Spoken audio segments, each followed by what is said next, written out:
Hi, it's Annie, and I'm approaching my favorite fountain where I come often for a refuge to do my nightly or daily diary.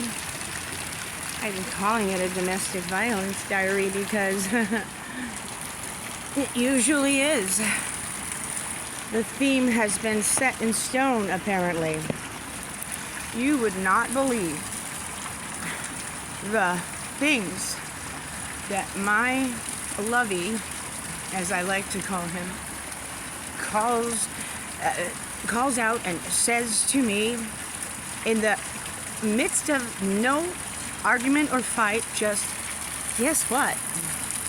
You see, some people thrive on the shock value, the ability to shock others by saying things that are so highly inappropriate and devastating if you let them get under your skin. We're talking about a classic,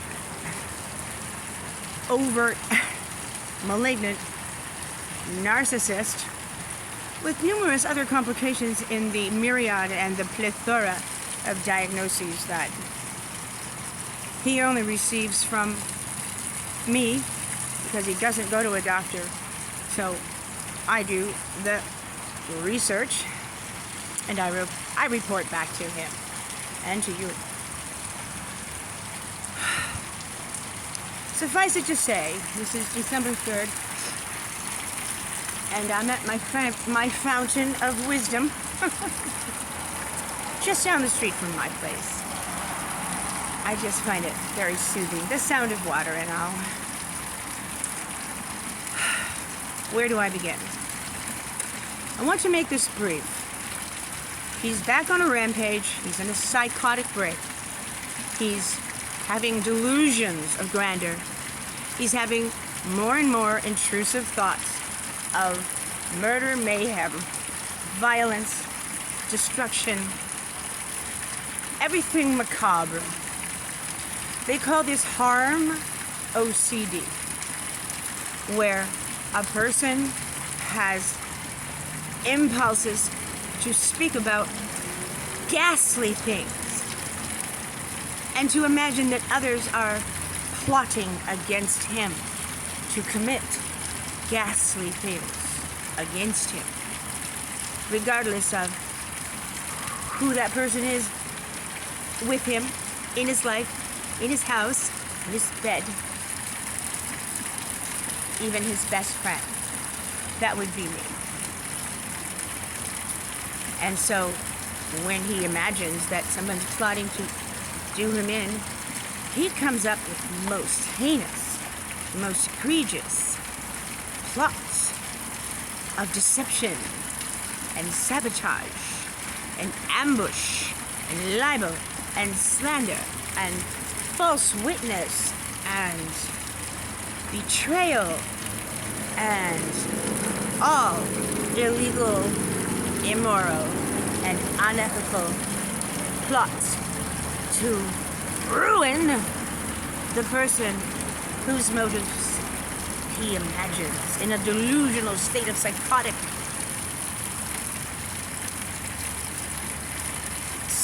rage.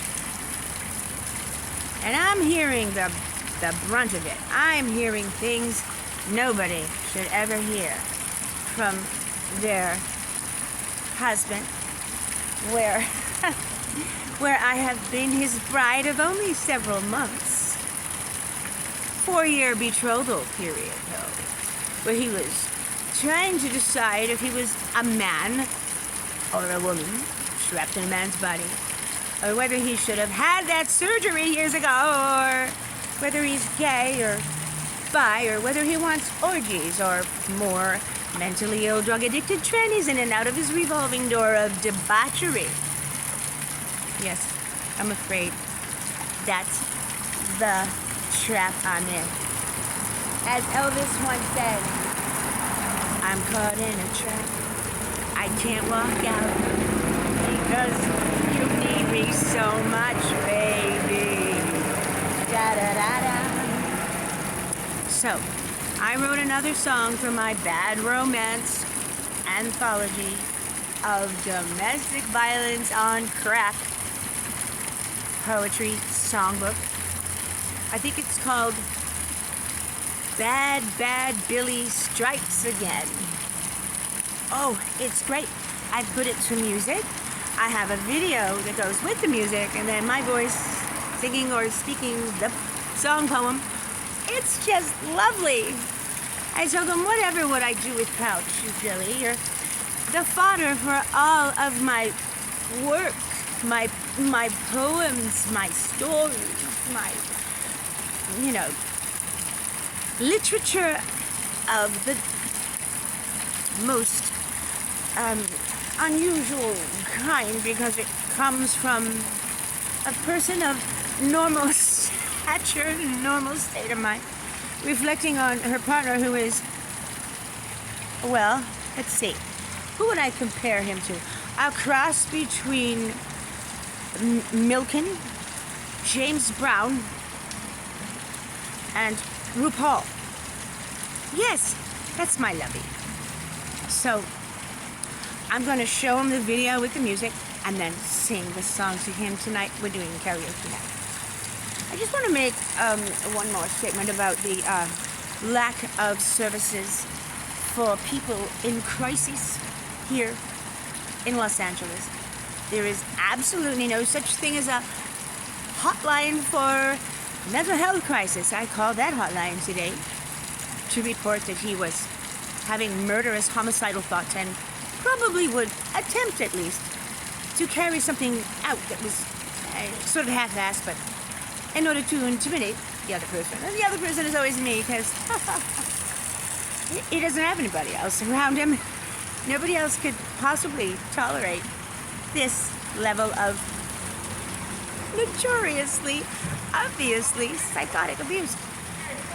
So, I called that hotline to ask for help from my husband.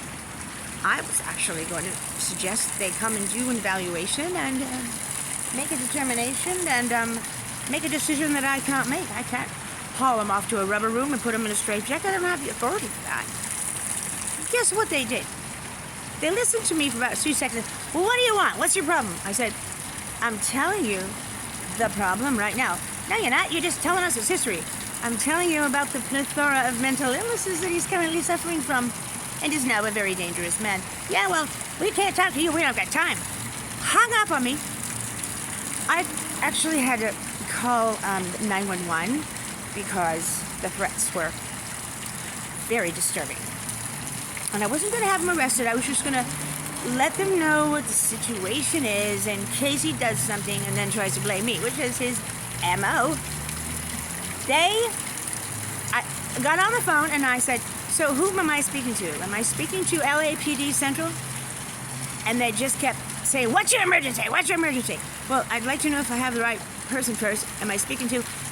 Then they cut me off, hung up on me, the 911 operator, and played me a warning message that said, calling 911 without having an actual emergency is a felony, and we will prosecute anyone.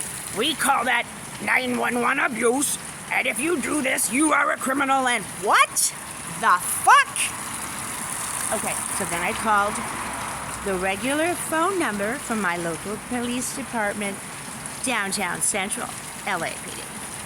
And they weren't home. They don't work on weekends. They said, give us your name and number, and we'll call you back. I called 3 to 4 times in a row. They never called back. I had a psychotic, homicidal freak on my hands, and they do not man their phones, do not attend to any emergency in downtown Central LA on weekends. So what? It's a fucking free-for-all down here? That's right. That's absolutely right. Bill told me this years ago.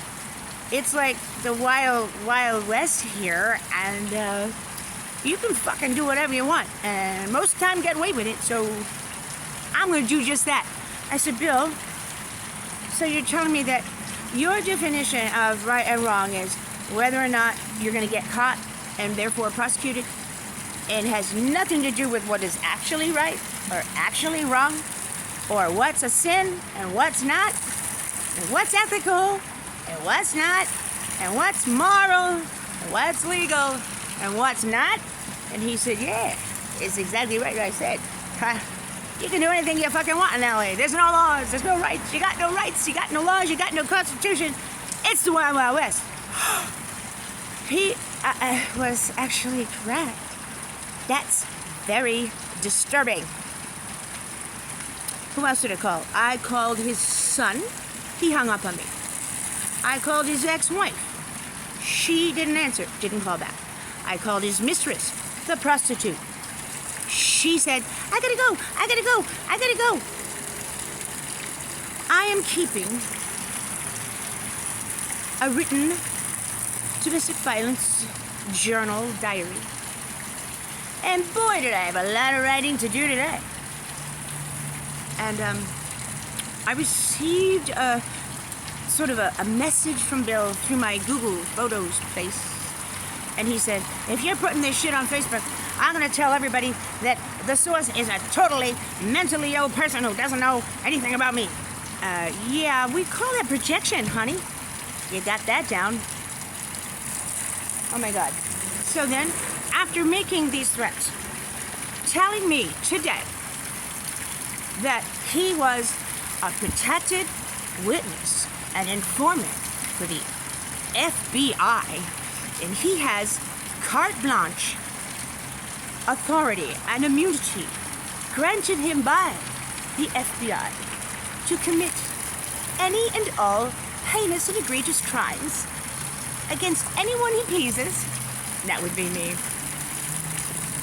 with absolute positive immunity, and get away with it. He says to me frequently, lately, I can beat you up right now in front of witnesses and walk away and get away with it. I could murder you in downtown LA at the mall, walk away and get away with it. Because I got it like that. Okay.